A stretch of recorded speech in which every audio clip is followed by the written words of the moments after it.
The following program is brought to you by Northshore Medical and Aesthetic Center and the Bermuda Podiatry Center, two leading healthcare providers in Bermuda.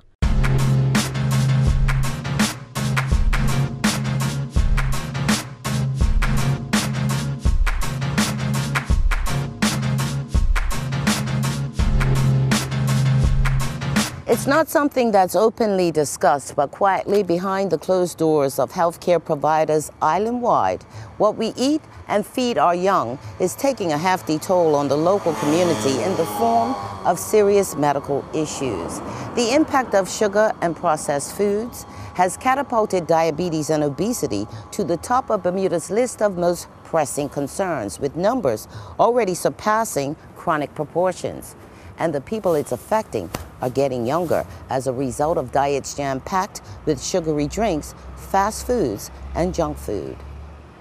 According to the latest survey, a staggering 74.6% of the island's population is either overweight or obese. 42% of those polled, aged 18 or over, presented 3 or more factors placing them at risk for serious medical conditions.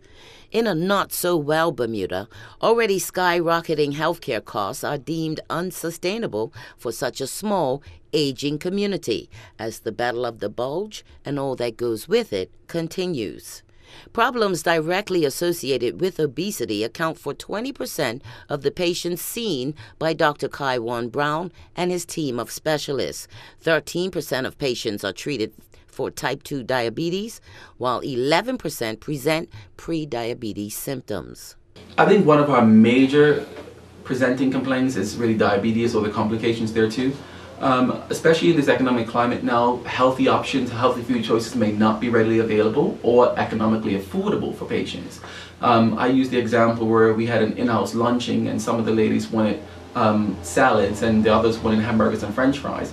It actually cost me cheaper to buy the hamburgers and french fries for about 3 people than it is to buy me 1 salad or 2 salads. So that type of disparity is something that we see present very often. And as a result of that, we're seeing an elevation in blood pressures. Diabetes is not being very well managed. We're seeing cholesterol starting to become dysregulated, only because, we have to eat, and we have to eat what's affordable. We first have to stop and think and analyze our current situation. I mean, if times are hard and money is tight, we have to be able to utilize those particular, our limited finances to do the best for us and our family. And that's not always going to fast food or eating something that's unhealthy. We may have to start a little pot garden and start growing your own carrots and or vegetables and your own lettuce if you find that's very expensive on the open market. Those things we have to do first is stop and analyze, and then kind of make a plan towards addressing your most pressing concerns. Because otherwise you see the negative end. Otherwise we see the negative end. Those negative ends are exacerbated by added stress factors cited by patients who insist there's just not enough time in their schedules to cook healthy food every day, and they're passing unhealthy eating habits on to their children. Nutrition and life counselor Preston James believes that mindset alone perpetuates a vicious cycle that ultimately can be broken. They're working, they have children, and essentially they're moving from a point of I don't have enough time. So where I support them is showing the time that they do have, how they can use it for their benefits. Let's say the dad's out working and the mom's picking the children up, and at home she may be too tired to actually cook. So she may get a microwave meal for the children, and even in the morning they may have like a snack pack, or not really fresh fruit or fresh vegetables, but maybe some chips. And even at lunch, some of the children, they may go get share each other's snacks, candy or french fries. So it's a culmination of factors. So big negative things are salt, sugar. What's wrong with microwave food for those who don't know? Okay, so first you have processed sugar, processed carbohydrates. Those are the number 1 and number 2 foods that I see that are absolutely tearing people under. Usually when foods are microwaved, it actually depletes or kills the majority of nutrients that within the food. So when we eat that type of food, we're actually eating food that's stale.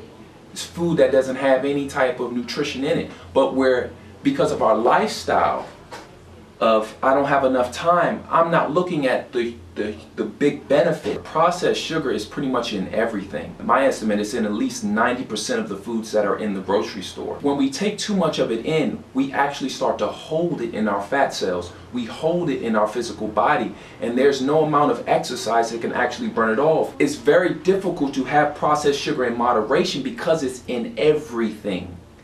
So from the birthday parties, to cereals, to the soft drinks, to the condiments, to the chicken, to the beef. Why is too much fried chicken bad for you? I don't think fried chicken is the problem. I think how it's made is the problem. What do you mean? Traditionally how it's made. First we want to start with the meat. Where did the meat come from? Commercial meat will be from, let's say, chickens or cows. Let's say they're in a pen, so they don't move, they don't receive a lot of sunlight.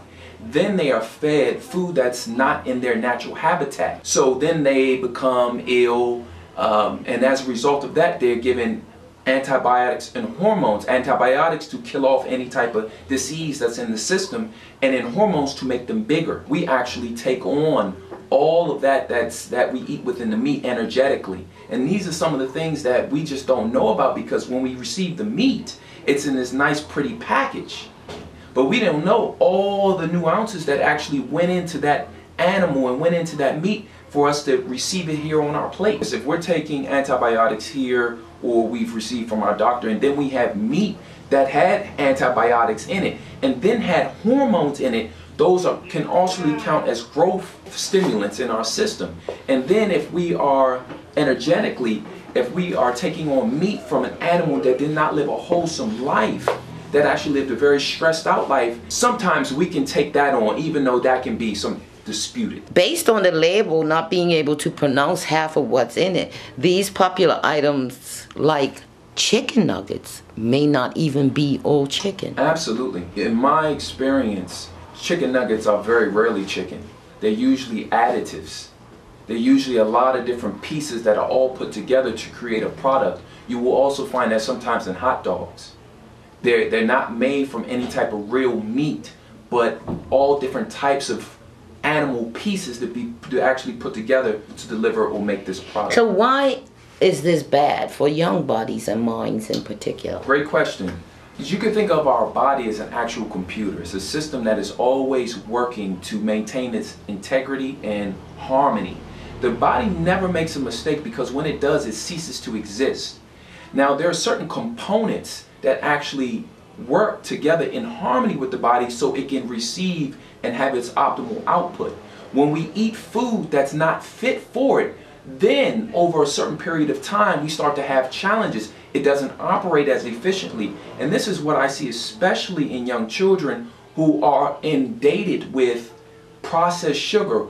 And then, let's say in the morning, then they're expected to actually sit down in a classroom and retain information. And it's pretty much impossible or very difficult, especially for, let's say, 5, 6, 7, all the way up to high school students, to have this happen when they aren't receiving nutrition in them to even have them be able to focus or sit still while they're having a lecture or a teacher. And then there's the sugar crash. And absolutely, so you have the high and low that comes exactly with the processed sugar and processed carbohydrates, because the processed carbohydrates convert the sugar in the system. So a lot of what I'm hearing from mothers and fathers, especially with children that are in school, is I can't afford it. And my first question is, are you willing to learn?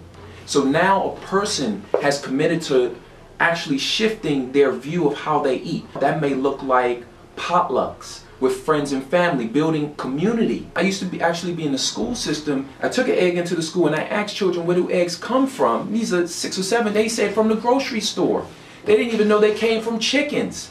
And see, so now if you have a pot in the house and let's say you put strawberries in it, now there's a connection between where my food actually comes from. There are a lot of places in Bermuda that people just are not used to going, because usually we do the exact same thing. We can sometimes get into a habit and become very locked in. My objective is to show individuals that you can afford this. Let's say we went to a farmer and started a partnership or spoke to him about it. There are a lot of different establishments now that actually bring in food that aren't the grocery store. So it's just expanding our community and expanding our awareness, and also having teachable moments as opposed to saying I can't. When we're young, we may not have the discernment or choices to be able to make to say, you know what, I don't want that. We're just actually connected to the feeling of what the food is telling us, and we keep going back to it and going back to it. I see sometimes children jonesing, meaning the sugar has a pull. We may look at them and say, you know, they're a bad student, they may have ADHD, they may have all these terms, but what I see sometimes, depending on, you know, having a conversation and looking at their nutrition, looking at their lifestyle, that they're actually having a food addiction, and they're actually having a breakout from the food addiction. So they're not able to sit in a classroom or actually be able to communicate with other teachers or other classmates, because they're actually again having an outbreak from the food. So some of this could be misdiagnosed. Absolutely. And there have been studies in schools that have been done where they've gone in and changed the entire school's nutrition. The grades went up, the behavior started to calm, children became more social, a lot of things started to change.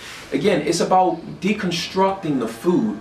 If I'm on a processed food diet, and let's discuss what a processed food diet, that may be like fast food, very little grains or vegetables. It's usually maybe like something that's cooked right then and there. And let's say I'm having a lot of challenges in my social or home life. And the actual bacteria starts to break down or can break down in the stomach, which makes me have challenges in being able to digest the food. When I want cheese, that can be considered as having live cultures. That's actually good because it helps with the intestinal flora, but it's not the healthy cheese, see? So then I become a bit, I won't say addicted, but I'll have more of a pull. But what I'm really saying is I want more fresh food. I want to be able to digest this food that I am eating. When you look at labels, you may see things like salt. And more than likely it's not using the full spectrum salt. You may see things like high fructose corn syrup, maltodextrin. You may see all these different things that you could never buy individually in the grocery store. And why are they bad for you? That's a first sign. In excess or period? Because they are essentially, they're man-made chemicals. I'll tell you one that's really big, and this is just from what I've seen in my clients. Celiac and diabetes. Celiacs are individuals who are not able to process gluten. So they have challenges with like bread or any type of wheat products, stuff like that. And of course you have the diabetes who are not able to process sugar, insulin. Now, I'm going to speak to you about the celiacs first. They're under a high stress job. And see, with the stress goes to the gut. That's what I've seen in the career, high stress. And then that gets passed on sometimes to their children. Because if I'm in a high stress industry, then I may have a high stress household. You see, and then it carries straight through. Now with the diabetics, with the lifestyle element, what I've noticed is a lack of sweetness in life. I'm working too hard. I have all these different types of things that are going on in my life. I don't get to enjoy life anymore. So the sweetness is actually sucked out of my mind and sucked out of the physical body.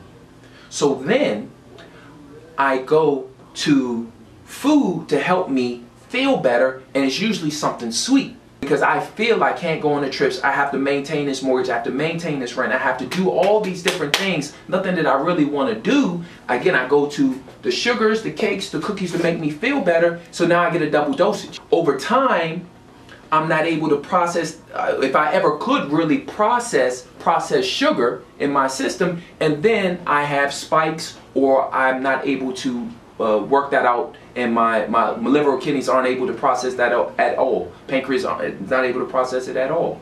So these are things that we definitely want to look at, especially with diabetics. You definitely want to increase the joy in your life.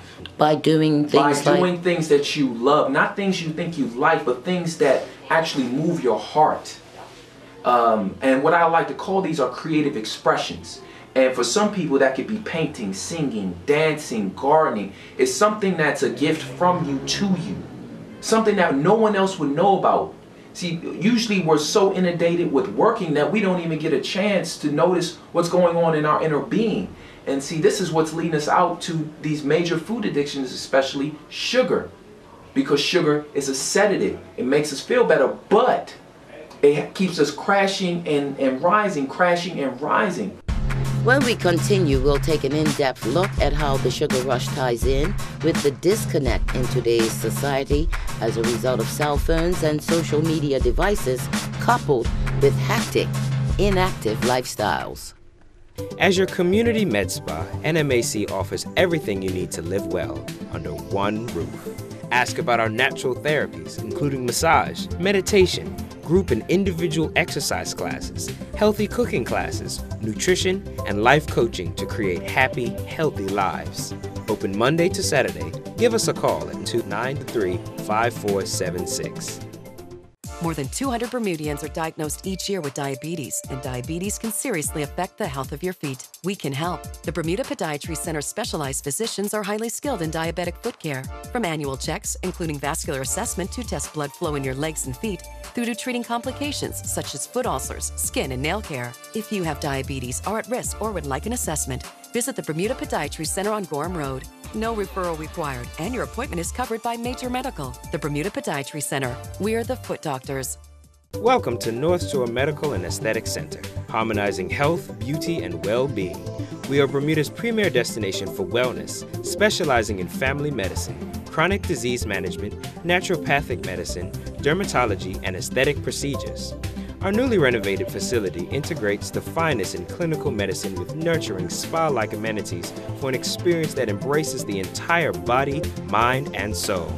Please follow us on Facebook and sign up for our e-newsletter at nmac.bm for the latest news, events, and special offers.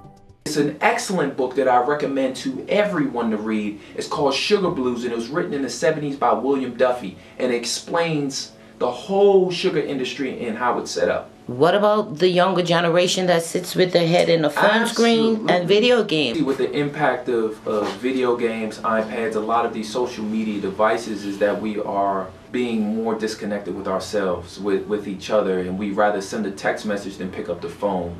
You know, I was on a plane traveling, and I saw a whole family in their devices. No one was speaking to one another. The dad had his headphones on, mom's texting on, or she I don't know what but she was on her phone, and the two children had their iPads up. And this causes a disharmony. It's like we're not talking, we're not laughing, we're not communicating. And then when we go into the school system, we expect for the child to be able to communicate efficiently, not only with themselves, but with other teachers and other children. And then we get upset that they're not, or we send them to another school because they can't. And we don't notice that our whole society is moving in a different direction regarding food that's really, truly, I would say, not fit for human consumption. That's a big statement. It's when we really size it up, I feel the only food that's fit for human consumption is food that was grown. If I'm looking on the back of a label and I'm seeing a whole list of ingredients that I can barely even spell and I cannot pick up individually from a store, I think it's a problem. And that's not even considering genetically modified. That's not even considered GMOs. We go to the social aspects of, now we're moving into more texting, more sending emails, more computer. We have these huge social media devices that keep us distant and disconnected, but also they keep us connected as well. Because now more so than ever, I can speak to someone across the world right here at the palm of my hands. So I don't want to say that they're not effective, because they've done miraculous things in our community, but it's how we use them, what our intention is for them. It's using them, not being used by them. And then also with the food, again, the food is there, but there are so many other different resources where we can actually have great food that's not debilitating us. But again, we need to be willing and open to allowing this information to come in. Because one of the first things I hear is, I can't, and I don't have the time. And usually those people are the ones having the most challenges. But the one person that says, you know what, I'm willing, then the whole world opens up for them. If I had to say one thing, it's wake up. A lot of the patterns and social behaviors that we may have learned from our parents, learned from our teachers, learned from society may not be relevant anymore. And we need to have discernment. We need to wake up and say, is this working for me? Is this relevant in my life in this moment of now? Or am I just taking information and just using it? I think this is a huge stepping stone that can awaken all of us. Not just taking information based on someone said it, but seeing how it's applicable in our own lives, from behaviors to food to everything. Having our own individual experiment. And then based on that, we will have a different result. A lot of our issues are intergenerational. But see, that doesn't mean that it's true. This is the huge thing. Just because my mom and my father did something doesn't mean that I have to do it as well. But see, the belief is that I do. And I hear this all the time. Well, my mother and father, well, you know, they had cancer and they had diabetes, but yet you're eating the same thing as them. You're living the same lifestyle as them. And you haven't even really scientifically examined or explored your own life. The whole thing is, if I continue to do the same thing as I've always done, I'm going to continue to receive the same result I've always gotten. When it comes to parents of young children and young parents in particular, what would you say to them about the habits you give your children from the very start? Because you hear mothers, sometimes a lot of young mothers, say, well, my little child won't eat this or they won't do that. And I've seen children literally throw themselves down in the store for certain things. And when I was coming up, you know, you were lectured before you went, even before you could speak English. So I know this sometimes can be very, very difficult, but the parents have to lead. If you have a young child and one day you've woken up and said, well, I want my child to eat something different, and they're not used to that, it will be some problems there. But if the parent actually makes those changes themselves, the child is intelligent. Sometimes I think we undermine these beautiful spirits, these beautiful children that are sitting there thinking that they don't know what's going on. They know everything that's going on. So when we actually lead, they'll watch. And they'll want to do exactly what we're doing. And with that, we'll have buy-in from them. So if mom eats pizza every day, then the child will eat pizza every day. Or they may not eat pizza, they may eat fruit roll-ups. So the parents must lead and also be easy, be light with the children. Meaning, take it gradually, take it as stepping stone. So let's talk about pizza. Pizza is one of the best things in the world, best invention in the world. But you can make a healthy pizza at home. Let's say you had pizza night out. We're not going to go to the store. You know, we're going to get some of these ingredients. The ingredients don't even cost that much. You can do a whole pizza for less than $10. And then you bring the child and the whole family's in the kitchen. You're saying, what would you like on your pizza? It's a whole different concept. And now they're learning how to make something, what the temperature is. They can learn about math, heat, you know, having that experience in the kitchen. You may discuss what's going on in school. It's a whole opportunity. But you know, we live in a world where a lot of people just don't know how to cook or don't want to know. Well, they're walking out their own journey, and all of us are. And if they don't want to, people that don't want to, well, you know, that's totally on them. At some point, they're gonna pay for it. It's not funny. Yeah, it's not funny. But some point, you know, and this is and thank you for bringing this up. It's like the person that works 50 years out of their life, you know, sacrificing, working real hard, saving up for that white picket fence. You know, they had children, and one day they kept saying, you know what, when I get to this point, then I'll do this. But as soon as the children are out of the house, they've been diagnosed with something. And that one day never came. See, so what I'm saying is that one day needs to be now for people. Don't wait until start now. Don't wait until your child leaves the nest, or you know, your wife, or this. Start if you're having a problem, address it right now. If you don't know how to cook a healthy meal, someone does. Go learn. Someone does. I'm pretty sure your neighbor does. I'm pretty sure your cousin does. Someone does. Reach out, pick up a phone. But see, this is the stuff that's not happening anymore. I think this is what used to happen in Bermuda probably yesterday, if you get what I'm saying, you know, a few decades ago. What I see today is individuals, people who are focused on outward goals as opposed to an inward journey. They're focused on maintaining the integrity of their story, their lifestyle, and their agenda, as opposed to realizing what's in their heart and what's really in their soul. And people are paying for it now. And I feel that if we continue on this way of, acquiring and having, for the sake of wanting to be something that we already are, well, we're going to continue to feel very uncomfortable and stressed out, because those items will never bring us joy. That can never be fulfilled with any type of mortgage or house or car, even though we may think it does. But look, there are people who have it, and they're hiring the people who don't to help them feel better. You see, so what are we really talking about? And I think that in and of itself will completely turn this island around if we focus now on the inward journey of what we are really calling for, and it's not our economy, even though we may think it is. But what if our economy is a reflection of how we're truly feeling inside, which is empty? In an aging community, the rising toll of health insurance costs, it's important to each and every one of us, because we're seeing problems like diabetes and so forth. It's going to cost each and every one something. Considering again where we're moving, where we're at in economic times, I definitely feel it's a reflection of how things are inside of us. And it will come to a close. It really will come to a close, and I think that it will cause people to actually shift and find out what is actually meaningful in their lives.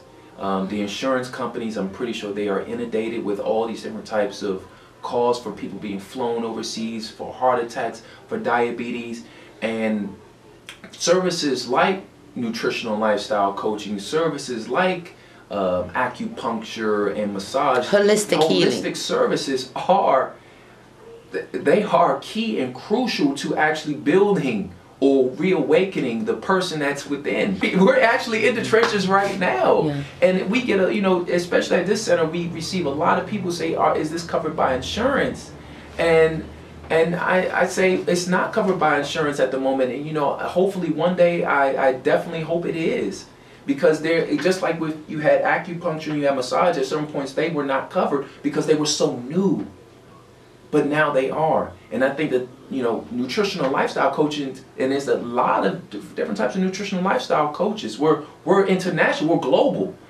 This is a service that is absolutely huge and beneficial, especially in conjunction with working with a doctor. Because the doctor has sometimes a specific amount of time, and he, even though he may want to, may not necessarily have the time to actually sit and speak with someone about them, about their children, about the food that they're eating, maybe even go into their home, and see what's in, and see that connection. We go in and we add that support. Because an ounce of prevention is a pound of cure. I really think that all ailments are preventable or reversible. Not everyone is meant to be 5'5", such and such pounds. So this is when it comes to the emptiness that I'm feeling inside myself. So this is the conversation that we have, or I have with people here at Northshore Medical and Aesthetic Center. This is the deep level, and these are the things that if the insurance companies, they really start paying attention to and cover this, you will see, I think, a lot of ailments that, from diabetes to childhood obesity to high cholesterol, to things that could be solved in an instant, in a week to 2 weeks, just with making simple changes. I know the health costs will go down because they're just simple adjustments. Get some more sleep, drink some more water, maybe eat an apple. It's simple. You got to change your mind first. Change your mind. It may sound, sometimes it may sound airy-fairy, but stuff is very practical, and when someone is steadfast and they put it together, I've seen blood pressures be absolutely reversed. People get off their blood pressure medicine, get off their diabetes, reverse their diabetes, and it's happening here. People who are and getting married, finding a relationship because they've connected with the relationship with themselves. It's all different types of things that are happening. It's beautiful to actually see and be a part of it.